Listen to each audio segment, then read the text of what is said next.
तेरे चेहरे में वो जादू है, बिडोर खिंचा जाता हूं, हर किसी को नहीं मिलता यहां प्यार जिंदगी में। हिंदी सिनेमा में एक से बढ़कर एक सितारे आए। कुछ सितारों ने दशकों लंबे अपने फिल्मी करियर में सैकड़ों फिल्में करके रिकॉर्ड बनाए, तो कुछ सितारों ने गिनी चुनी फिल्मों में काम किया और अमर हो गए। तो आज हम बॉलीवुड के एक ऐसे ही चमकते सितारे की बात करने वाले हैं, जिन्हें बॉलीवुड का पहला काउबॉय कहा गया। वो अपने स्टाइल के लिए इतने मशहूर हुए कि उन्हें उस जमाने में स्टाइल आइकॉन तक कहा जाने लगा। नमस्कार, आप देख रहे हैं बॉलीवुड लेजेंड्स, सितारों का सफरनामा। चेहरे पर गजब का नूर, आंखों में अपनी ओर खींचने वाली कशिश, चाल ढाल में शेरों जैसा रुआब और रौबदार आवाज। जी हाँ, आज हम बात करने वाले हैं बेहद खूबसूरत, हैंडसम, डैशिंग और बॉलीवुड के पहले काउबॉय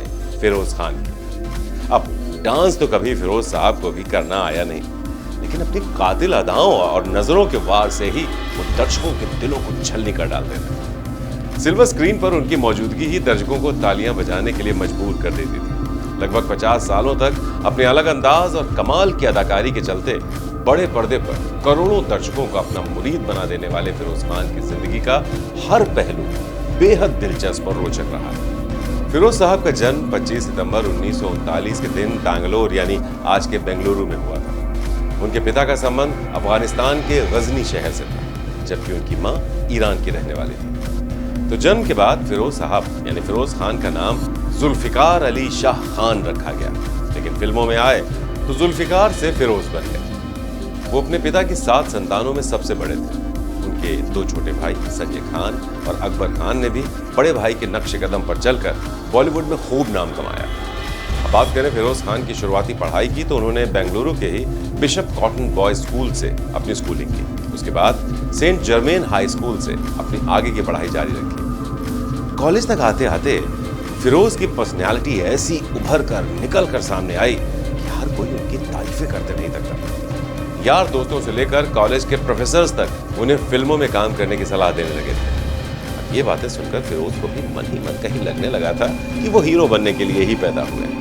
लिहाजा वो 50 के दशक में अपने सपनों को पंख लगाने के लिए सपनों की नगरी मुंबई यानी तब की बंबई आ गए। अब बंबई आने के बाद हीरो बनने के लिए उनके जीवन का संघर्ष शुरू हुआ, जो लंबे समय तक चला। फिल्मी दुनिया में कदम तो रख दिया था, लेकिन काम उन्हें B या C ग्रेड फिल्मों में ही मिल रहा था। छोटे मोटे रोल मिलते रहे, लेकिन वो टिके रहे, गए नहीं वहां से। फिर उसको अंदर से कहीं ये लगता था कि आज नहीं तो कल किस्मत का दरवाजा उनके लिए जरूर खुलेगा। लिहाजा कम बजट और छोटे मोटे बैनर की जो भी फिल्में उन्हें मिलती गईं, वो अपने फिल्मी करियर की पहली सीढ़ी मानकर करते चले गए। जल्द ही वक्त ने भी साथ दिया और हिंदी सिनेमा में उन्हें काम मिलने लगा। उनकी पहली फिल्म थी हम सब चोर। इस फिल्म में तमाम बड़े कलाकारों के बीच वो मामूली सा एक ड्राइवर का रोल करते नजर आए थे। इसके बाद जमाना और बड़े सरकार जैसी कुछ और फिल्मों में भी उन्हें काम मिला। हाँ, लेकिन पहचान मिली 1959 में आई फिल्म दीदी से। उस फिल्म में उन्हें सुनील दत्त के साथ काम करने का मौका मिला और उनके काम को नोटिस भी किया गया। इसके अगले ही साल यानी 1960 में उन्हें फिल्म घर की लाज में लीड रोल मिला, लेकिन ये फिल्म फ्लॉप होकर रह गई। तो बैंगलोर से हीरो बनने के लिए मायानगरी मुंबई आए फिरोज खान को अब सफलता का इंतजार था, लेकिन 1962 में उन्हें Hollywood film Tarzan goes to India में प्रिंस रघु कुमार का किरदार निभाने का मौका मिला। इस फिल्म में उनके साथ मुराद और सिमी ग्रेवाल जैसे और भी हिंदी कलाकार थे। उसी साल आई फिल्म रिपोर्टर राजू में भी फिरोज खान को लीड रोल मिला। अब हालांकि ये फिल्म भी कोई खास सफल ना हो सकी, लेकिन फिरोज खुश थे।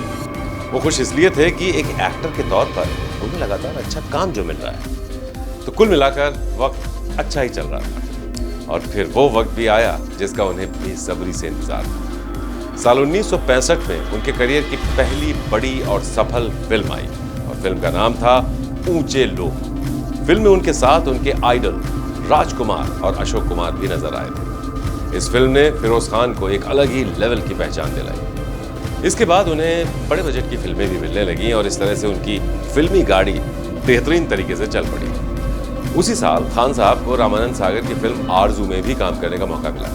राजेंद्र कुमार के साथ आई उनकी फिल्म जबरदस्त हिट रही। इस फिल्म में फिरोज को लेने के लिए राजेंद्र कुमार ने ही सागर साहब से गुजारिश की थी।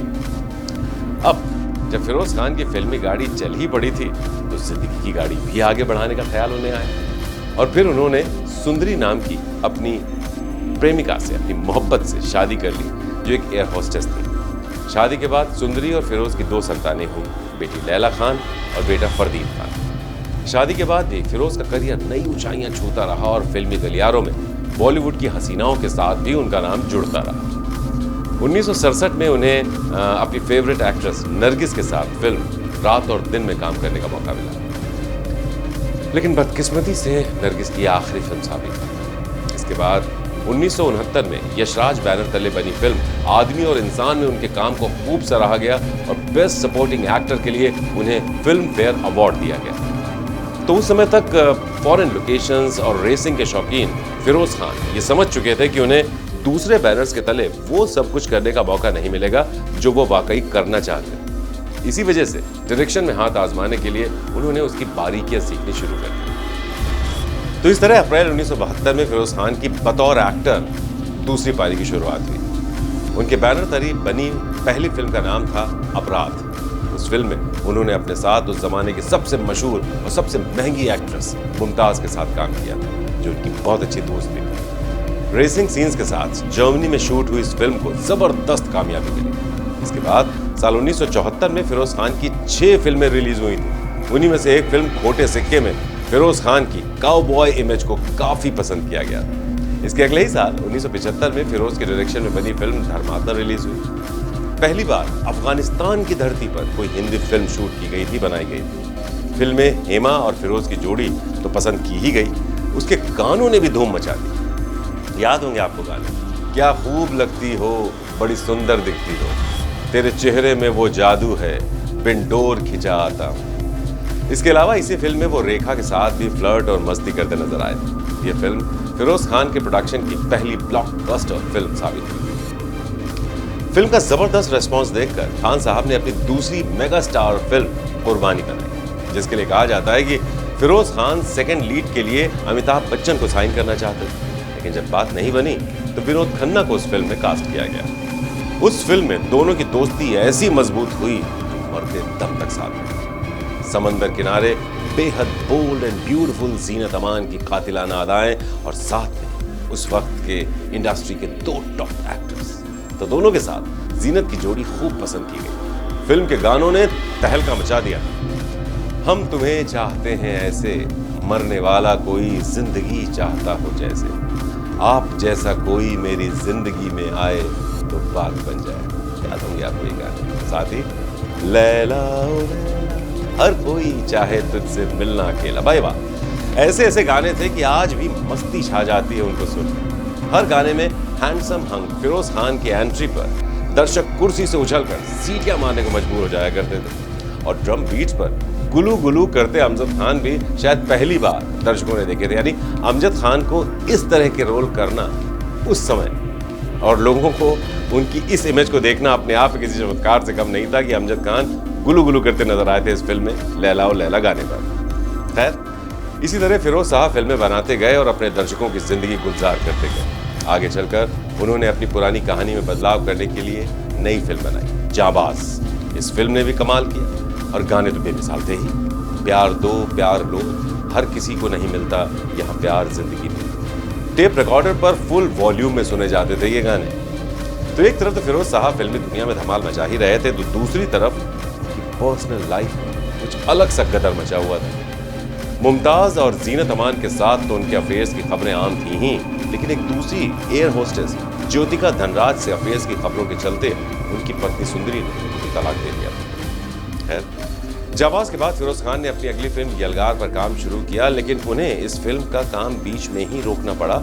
वजह थी उस साल आई एक साउथ इंडियन फिल्म नायकर। ये फिल्म देखते ही उन्होंने फिल्म दयावान बनाने का ऐलान कर दिया और इसमें अपने दोस्त विनोद खन्ना को लीड रोल में लिया। सितंबर 1988 में रिलीज हुई ये फिल्म अपने संगीत, अभिनय और उस 2 मिनट के इंटीमेट सीन की वजह से आज भी चर्चाओं में बनी रहती है। फिल्म के 2 गाने, आज फिर तुम पे प्यार आया है, बेहद और बेशुमार आया है और चाहे मेरी जान तू ले ले, ये सब गाने खूब पसंद किए। दयावान की सफलता के बाद फिरोज खान ने फिर से यलगार पर काम करना शुरू किया। बताते हैं कि फिरोज खान को जिस सफलता की आदत पड़ गई थी वो उन्हें यलगार से ना मिल सकी। वो फिल्म एवरेज काम कर पाई थी। इसी वजह से उन्होंने इस फिल्म के बाद एक लंबा ब्रेक लिया। 6 साल के लंबे ब्रेक के बाद उन्होंने फिर से फिल्मों का रुख किया और इस बार अपने बेटे फरदीन खान को लॉन्च किया। फिल्म थी साल 1998 में आई प्रेम अगन, लेकिन इसका भी हाल बॉक्स ऑफिस पर बेहाल ही रहा। इसके 5 साल बाद उन्होंने फिर से अपने बेटे के फिल्मी करियर को पटरी पर लाने के लिए फिल्म जानशीन बनाई, लेकिन ये फिल्म भी पूरी तरह फ्लॉप साबित हुई। लेकिन फिरोज खान लगातार खबरों में बने रहे। साल 2006 में उनके भाई अकबर खान ने फिल्म ताजमहल बनाई थी, जिसे प्रमोट करने के दौरान फिरोज साहब ने पाकिस्तानी मुसलमानों के खिलाफ एक ऐसा बयान दे दिया था जिस पर खूब बवाल हुआ था। पाकिस्तान में उनकी एंट्री तक पर बैन लग गया था। लंग कैंसर से जूझ रहे फिरोज खान की आखिरी फिल्म वेलकम थी, जिसमें उनके किरदार RDX को बेहद पसंद किया गया था। फिल्म में उनका रोल छोटा था मगर दमदार था और उनका एक डायलॉग हम अभी जिंदा हैं खूब फेमस हुआ था। तो कहा जाता है कि फिरोज साहब उन दिनों अपनी फिल्म कुर्बानी के सीक्वल पर काम कर रहे थे, लेकिन फिल्म की कहानी पूरी होने से पहले ही 27 अप्रैल 2009 को उन्होंने हमेशा हमेशा के लिए इस दुनिया को अलविदा कह दिया। उनकी आखिरी इच्छा थी कि मरने के बाद उन्हें भी अपनी मां की कब्र के पास बेंगलुरु में ही दफनाया जाए। बेटे फरदीन और परिवार ने ऐसा ही किया। बात करें फिरोज खान को मिले अवार्ड्स की तो उन्हें साल 1971 में आदमी और इंसान के लिए बेस्ट सपोर्टिंग एक्टर का फिल्म फेयर अवार्ड मिला था। इसके अलावा साल 2001 में उन्हें फिल्म फेयर की तरफ से ही लाइफ टाइम अचीवमेंट अवार्ड से नवाजा गया। साल 2004 में अपनी फिल्म जानशी के लिए best actor in negative role का अवार्ड दिया गया।